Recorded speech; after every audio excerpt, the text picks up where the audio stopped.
कि अभी तो पूरी कांग्रेस हमारी जो रहे हैं वो इकट्ठी है और निश्चित तौर पर हमारी सरकार 5 साल चलेगी। 80% एमएलए जिसका सपोर्ट कर रहे हो उनका उसके बड़ा क्या साथ होगा, मुझे नहीं पता कि उन्होंने ये सवाल क्यों उठाया। विक्रमादित्य जी हमारे पीडब्ल्यूडी मिनिस्टर हैं। अब पीडब्ल्यूडी मिनिस्टर दिल्ली में क्यों नहीं हो सकते, और आज खबर आई कि वो राजस्थान गए हैं। भारतीय जनता पार्टी ने खरीदो फरोख्त की है, खरीदो फरोख्त से राज्यसभा में क्रॉस वोटिंग करवाई है। कुछ एक इच्छाएं मंत्रियों की जो गए उनकी इच्छाएं पूरी नहीं हो सकी, संविधान के दायरे में पूरी हो सकती थी। जिसके साथ 80% एमएलए जुड़े हों उससे बड़ा साथ क्या होगा। 80% एमएलए जिसका सपोर्ट कर रहे हो उनका उसके बड़ा क्या साथ होगा, मुझे नहीं पता कि उन्होंने ये सवाल क्यों उठाया। और प्रदेश की अध्यक्षा है हमारी और ये जानकारी रखती होगी। लेकिन सर इसी सीएम हाउस पे जो प्रेस कॉन्फ्रेंस हुई थी, मीडिया के सामने जो तस्वीर आई, बहुत कंफर्टेबल मोड में आप मैडम प्रतिभा सिंह जी के साथ यहाँ थे। नहीं, वो हमेशा हमारा रोज सुबह हम मिलते भी है, शाम को भी मिलते हैं। एक हमारा अपना संबंध तो है ही है, राजनीतिक संबंध भी है, तो ऐसी कोई बात नहीं है। उसमें कई बार किस संदर्भ में उठाया होगा मुझे इस बारे में जानकारी, संदर्भ भी पता होना चाहिए ना।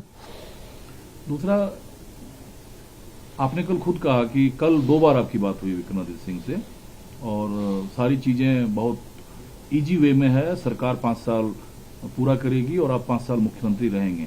फिर ये सवाल मीडिया के सामने आती है कि विक्रमादित्य सिंह जी दिल्ली में हैं, वो भाजपा के नेताओं से मिल। देखिए, विक्रमादित्य जी हमारे पीडब्ल्यूडी मिनिस्टर हैं। अब पीडब्ल्यूडी मिनिस्टर दिल्ली में क्यों नहीं हो सकते, और आज खबर आई कि वो राजस्थान गए हैं। तो इस प्रकार की थोड़ा मीडिया भी बहुत हाइप करता है, तो इस दृष्टि से भी आपको देखना होगा कि मीडिया का बहुत हाइप हो जाता है। और हिमाचल की जो राजनीतिक संस्कृति रही है वो अमूमन ऐसा रहा है कि विपक्ष के नेताओं के साथ भी अच्छे रिश्ते रहते हैं नेताओं के। तो विक्रमादित्य जी तो आपके पार्टी के ही हैं।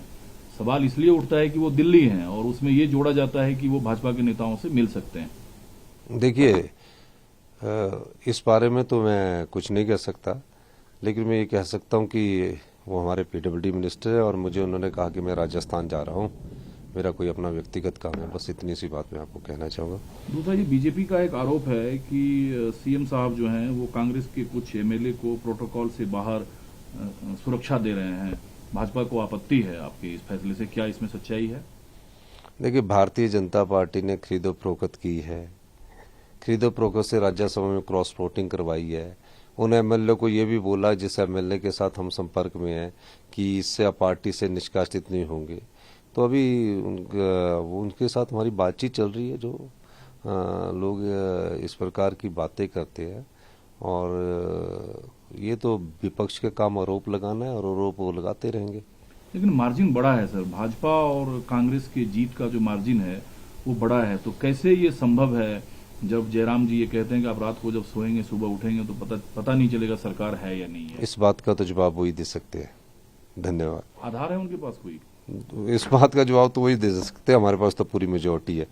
धन्यवाद। एक सवाल सर और है, ये खबरें आ रही है कि विक्रमादित्य सिंह जी वीरभद्र सिंह जी के नाम से आईएनसी को तोड़कर पार्टी बना सकते हैं। आपके पास कोई जानकारी है ऐसी?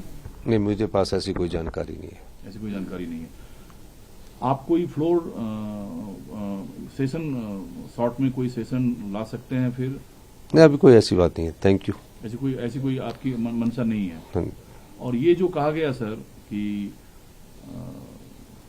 बीजेपी के मुकाबले कांग्रेस, क्योंकि आपके ऊपर जिम्मेदारी है, आप यहाँ मुख्यमंत्री हैं, 4 सीट है, जिताना है आपको, इंडिया अलायंस है, बीजेपी के मुकाबले कांग्रेस कमजोर है, ऐसा कुछ है? बीजेपी की तैयारी ज्यादा है आपसे? नहीं, ऐसी बात नहीं है। कुछ एक इच्छाएं मंत्रियों की जो गए उनकी इच्छाएं पूरी नहीं हो सकी, संविधान के दायरे में पूरी हो सकती थी। कोई मंत्री बनना चाहता था, कोई मंत्री नहीं रहना चाहता, रहना नहीं चाहता तो उसको हटा सकते थे। लेकिन मंत्री बनने की एक पोस्ट थी, इसमें 2 आदमी नहीं होने चाहिए थे। और मेरा कहने का मतलब कि अभी तो पूरी कांग्रेस हमारी जो रहे हैं वो इकट्ठी है और निश्चित तौर पर हमारी सरकार 5 साल चलेगी।